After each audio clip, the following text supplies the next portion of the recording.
PC, and they've lived to tell about it, right? But for me, there's been many challenges as I've worked with IBM and Lenovo. Like I said, through restructures, different things, we've had a lot of highs and lows. Right now, from a Lenovo standpoint, just want a quick shout out for our company. We're #2 in the marketplace for PCs, which is a huge accomplishment for us on our way up to #1. So we're going through some really good times right now, but we've been here before, right? We've been through good times before. And usually we go through cycles of things. Like, it would be nice for everything to go smoothly forever, but previously in 2007, 2008, I can just share with you from personal experience that I had one of the most successful years of my life. I was actually the #1 manager within our entire group for the U.S. Every one of my reps exceeded their goals for the full year. We all were selected to go to President's Club, which is a very prestigious event for us within Lenovo. It was unheard of to have an entire team that would be able to make this entire segment. And literally while we were at the event, our executives started calling meetings to start doing damage control about what our forecasts looked for the upcoming months. So all the fun times just went away, and we were locked up in hotel rooms with all our executives talking about how we were going to turn things around.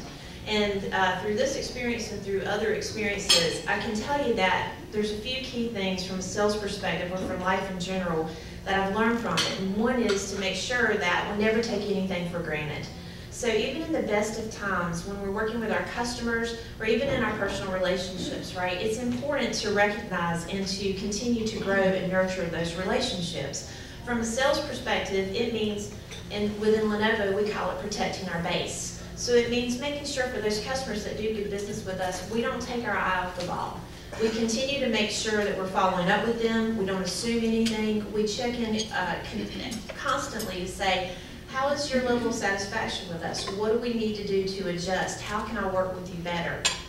It also was important for us during some of those great times when we started to see things tail off through reorgs, or I've had several times where my territory just has gone from one day being X to the next day being Z, and having to regroup, having focus on exactly how you want to go about attacking in the marketplace, and making sure that I never personally lose sight of the skills that I need to have as a sales manager, and more importantly, I don't lose sight of what my teams need either.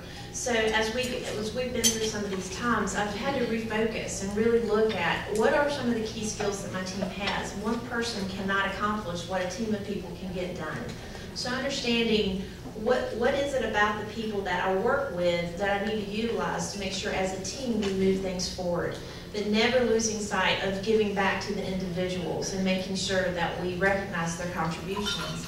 Again, within our customers, I'm never shy about talking to them about being a referral for me. So whether it's internally, so we call it just walking down the hall, taking me into your next line of business, into the next operating company, introducing me to someone else so that I'm not sitting, pardon me, fat, dumb, and happy, working with just a few people, but I'm expanding the scope of the people that I'm working with.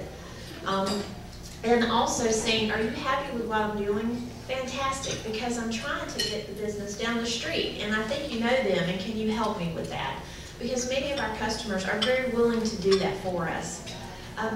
We've also done some things within our team. We implemented having some breakfast. We found it was easier to get people to come to a breakfast than a lunch. Usually they would show up first thing in the morning. They were less likely to have interruptions in their day. And in our retention and development accounts, those accounts that we're used to working with, we would invite one of our customers to speak on our behalf. It's a simple thing, but it goes a really long way to have someone stand up and share their story about their experience with us in a positive way. You know, to say what we want to say sometimes, but fall short of saying, just to put it out there, right? So that's where it worked really well for me. In some situations when the economy really was down for us, and no matter what we did, people just were not buying, we had to find the pony, right? So in some of those situations, it was going away from the core of what we had sold day in and day out with selling PCs in my industry, and looking at, okay, I'm not going to be able to sell PCs, they simply don't have the budget, what else can I do? and we started looking at what services can I provide to them. If they're going to keep those systems, they're going to have them maintained for longer. Let me go try to look at this and see what opportunities we have there. Some people they desperately needed new systems. We developed new services around helping them to recycle them in an environmentally and a safe way. And we work with a lot of our customers to take those things where I'm not able to go in and sell them the top dollar PCs, but I am able to go in and work with them on services, which in turn led to them buying more from us at a higher profit. So regardless of the situations, we really try to look at again, protecting the base and then building off of that base and expanding into new territories or into new spots within our customers or across to other customers with the help of those relationships that we've built. Thank you. Yep.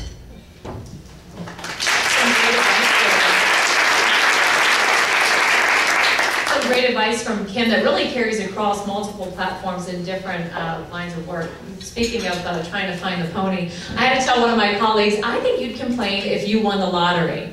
And he thought about it for a second and said, you're right. So we have one in every work group, I believe. Okay, next I'd like to introduce you to Laura Noble.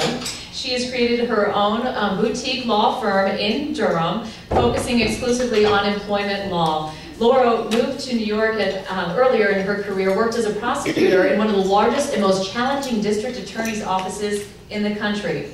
But now here in Durham, she represents individual clients in a full range of employment-related matters and serves as an advisor to business clients who are trying to minimize litigation risks and improve employee relations. Laura also is dedicated to giving back to the community and improving access to legal services in North Carolina. And one of the things I find fascinating is that she also enjoys Taekwondo black belt training.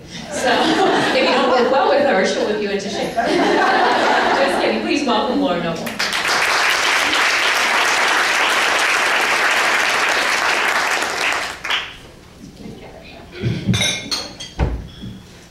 Hello, good afternoon, everyone. So, excuse me, before I start, I wanted to get an idea of what folks are sort of looking for, because I could, of course, talk about employment law issues for hours to your chagrin, which I will do. How many people here are owners of their own company?